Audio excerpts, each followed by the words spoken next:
On Thursday, March 26, 2009, at 5:45 p.m. Eastern Standard Time, a young lady with an all-American voice who sounded 30-something called into the Sean Hannity show. She expressed her frustration to Sean how the public officials, Republican and Democrat, were unresponsive to her and to everyone else she knew. And Sean began to read her a list of the Tea Parties that were coming up, rallies that are being held in early 2009. As he was reading the list, she interrupted him and said, "Sean, I need more than tea parties." Now, that lady was speaking for millions of Americans who know that letter writing and rallies, such as the Tea Party, which are good in themselves, are not enough. They need something more. The strangest political secret is the neighborhood precinct strategy. We see the candidates, but where do the candidates come from? 95+% of the time, probably 99% of the time, the candidates who win at the May or the spring primaries are endorsed by the Republican and Democratic Party. The Republican and Democratic Party control all 3,141 counties in this country. So we see the candidates, but people rarely think that the candidates we see are 99% plus of the time endorsed by the Republican and Democratic parties, basically at the county level. So where do the Republican and Democratic Party leaders come from? They come from the neighborhood precinct executive, someone within 10 streets or so around your house. Now, with the exception of Obama, we all know that there's 50 states.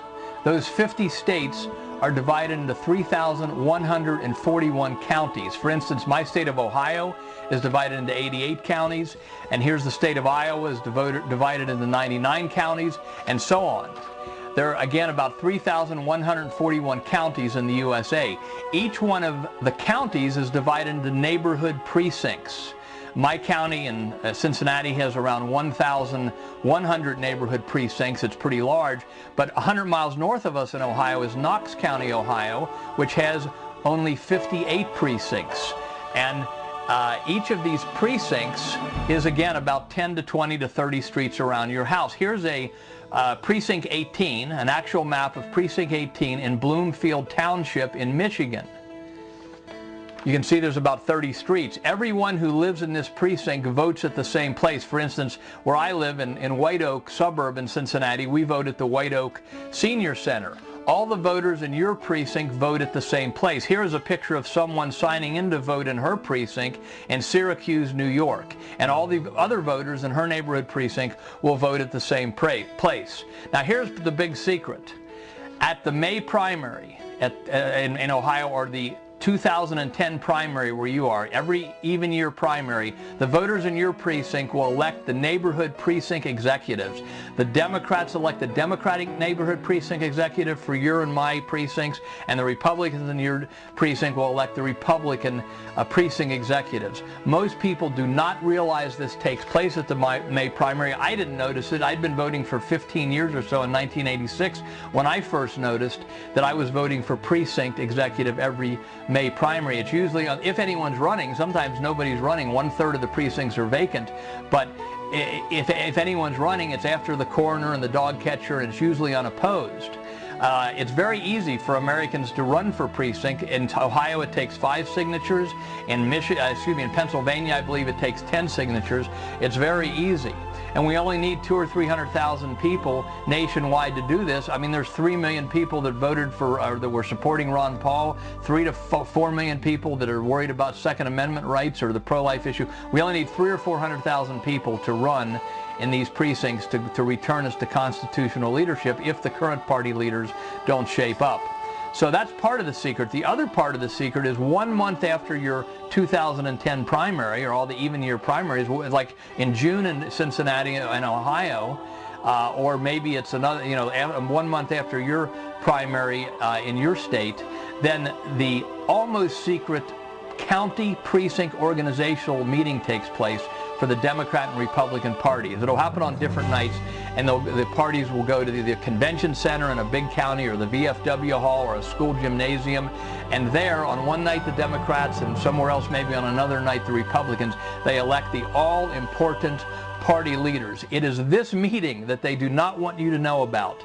It is that the precinct executives are elected at the even year primaries, and that the all-important county organizational meeting happens 1 month later in your county. It'll happen in 2010. This is what they don't want you to know about. They want you to think all you can do is beg by writing letters and going to rallies, but no, every one of us should get involved in some way or other in running or supporting a constitutionalist to run for precinct executive in the 2010 primary, and then go to these meetings. And if the party leaders don't shape up, if they don't take a pledge or an oath to support the Constitution, to not cooperate with any orders to disarm the American people, to withhold food from the American people, to declare the American people enemy combatants, to shut down the internet, if they don't agree with this, then we have to knock out all the party leaders in the Democrat and Republican Party and replace them with normal Americans who want to keep the freedoms in our country. Do you see why they don't want you to know about these meetings? And whoever elects the most Republican precinct executives in your county will be able to elect the Republican Party chairman, and the same goes for the Democrats.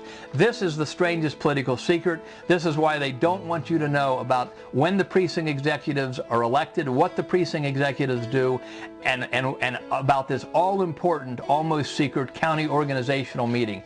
This is the strangest political secret. And remember, your county party leaders decide how the vote is counted. And this video is not about that, but if you're not familiar with how dire our vote counting situation is, all counted in secret by 4 mysterious mega computer companies like Diebold, then search on YouTube for South Carolina Super Tuesday and Ron Paul, and you'll see a 10-minute college course on this subject, South Carolina Super Tuesday and Ron Paul. And then remember, the county leaders decide all the congressional candidates and local candidates, who the state party leaders are, and then the state party leaders elect the national party leaders. That's why we call the precinct executive the most powerful office in the land. So now do you see why this is the strangest political secret, why they don't want you to know about this? Will you organize with me? Will you help me educate and mobilize 50 to 200,000 Americans to just take this simple 10-minute lesson and to run for precinct and to go to the county meetings in 2010? I need 1,500 of you who will take the leadership in helping to fund this movement. Very reasonable program. Every part of it is reasonable, and I need, our country needs, not I need, but our country needs 50 to 200,000 people to get involved and go to those county organizational meetings in each of our counties in 2010. If you're willing to help me, go to wagthedog2010.com. If you're already here, it's right below, and look at the short video, what you can do right now. In it, I'll direct you to another video, but what you can do right now is in that short 3-minute video. And I want to close with lines that a poet named Percy Bysshe Shelley wrote against some perceived injustice in 1819, and it applies to us today. He said, "Rise like lions after slumber, in unvanquishable number. Shake your chains to earth like dew, which in sleep had fallen on you. Ye are many, they are few." Take action today. Go to the video, what you can do right now. Thank you so much for watching. Everyone into the battle.